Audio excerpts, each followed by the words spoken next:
Bismillahirrahmanirrahim. Assalamualaikum warahmatullahi wabarakatuh. Perkenalkan, saya Ibnu Habibi, NPM 10901171444, Prodi Akuntansi Universitas Islam Bandung, akan mempresentasikan hasil penelitian saya yang berjudul Pengaruh Reputasi KAP terhadap Penerbitan Opini Going Concern dengan Financial Distress sebagai variabel moderasi. Studi kasus pada perusahaan manufaktur yang ada di Bursa Efek Indonesia. Latar belakang masalah. Penerbitan opini going concern oleh auditor sangat berisiko apabila terdapat kesalahan judgement dalam mengaudit suatu perusahaan tersebut. Berdasarkan penelitian yang dilakukan oleh Nogler tahun 2008, menyatakan bahwa dalam membuat keputusan mengenai pemberian opini going concern terhadap laporan keuangan klien, auditor memiliki resiko yang terkait dengan kesalahan dalam penilaian tersebut dalam dua cara. Pertama, adalah bahwa auditor dapat memberikan modifikasi going concern kepada klien yang tidak mengalami kegagalan. Kedua, auditor dapat memutuskan untuk tidak memberikan modifikasi going concern kepada klien yang akan mengalami kegagalan. Sebagaimana yang diberitakan CNBC Indonesia pada 4 Oktober 2018, OJK menjatuhkan sanksi administratif kepada 2 akuntan publik dan 1 kantor akuntan publik karena dinilai tidak memberikan opini yang sesuai dengan kondisi sebenarnya dalam laporan keuangan tahunan audit milik PT Sunprima Nusantara Pembiayaan atau SNP Finance. Salah satu faktor yang menyebabkan perusahaan menerima audit going concern adalah financial distress. Financial distress atau kesulitan keuangan merupakan kondisi keuangan di mana perusahaan mengalami masa sulit sebelum terjadi kebangkrutan. Menurut Brigham dan Davis tahun 2003, financial distress pada perusahaan terjadi ketika perusahaan tidak dapat memenuhi jadwal pembayaran atau ketika proyeksi arus kas mengindikasikan bahwa perusahaan tersebut akan segera tidak dapat memenuhi kewajibannya. Untuk rumusan masalah dalam penelitian ini adalah apakah reputasi KAP berpengaruh terhadap penerbitan opini going concern? Dan apakah financial distress berperan sebagai pemoderasi pengaruh reputasi KAP terhadap penerbitan opini going concern? Kerangka berpikir. Reputasi KAP sebagai X1 atau variabel independen.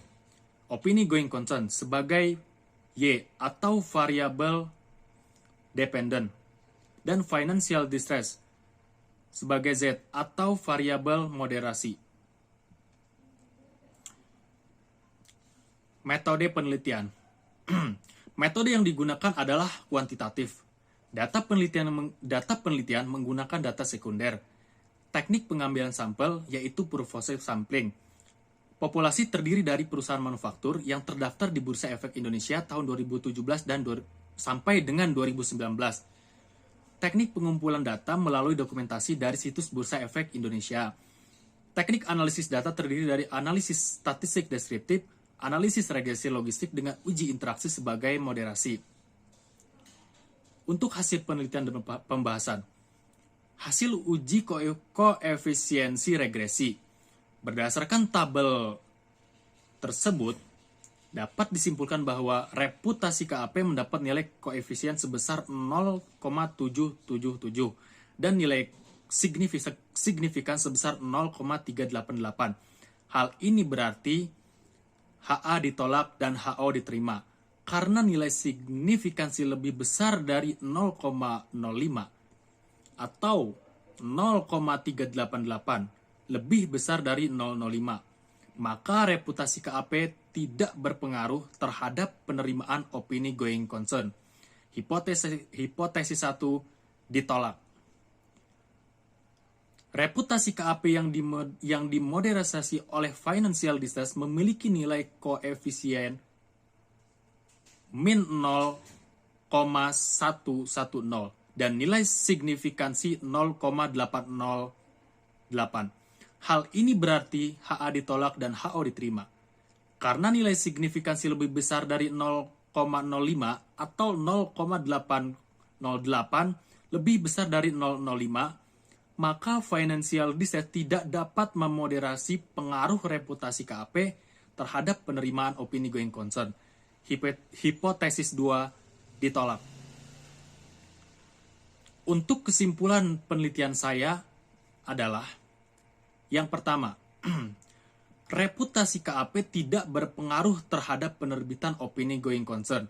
Maka hipotesis pertama ditolak, yang artinya perusahaan yang diaudit oleh KAP Big Four maupun KAP non Big Four akan tetap menerima opini going concern ketika menemukan masalah kelangsungan usaha di masa mendatang dalam perusahaan. Yang kedua, financial distress tidak mampu memoderasi pengaruh reputasi KAP terhadap penerbitan opini going concern. Maka hipotesis kedua ditolak. Hal ini berarti suatu perusahaan yang mengalami financial distress akan tetap menerima opini audit going concern, terlepas perusahaan tersebut diaudit oleh KAP Big Four atau juga dengan KAP non Big Four. Selama perusahaan mengalami masalah going concern, maka bisa dikatakan bahwa keduanya memiliki reputasi yang sama. Demikian presentasi hasil penelitian saya. Wassalamualaikum warahmatullahi wabarakatuh.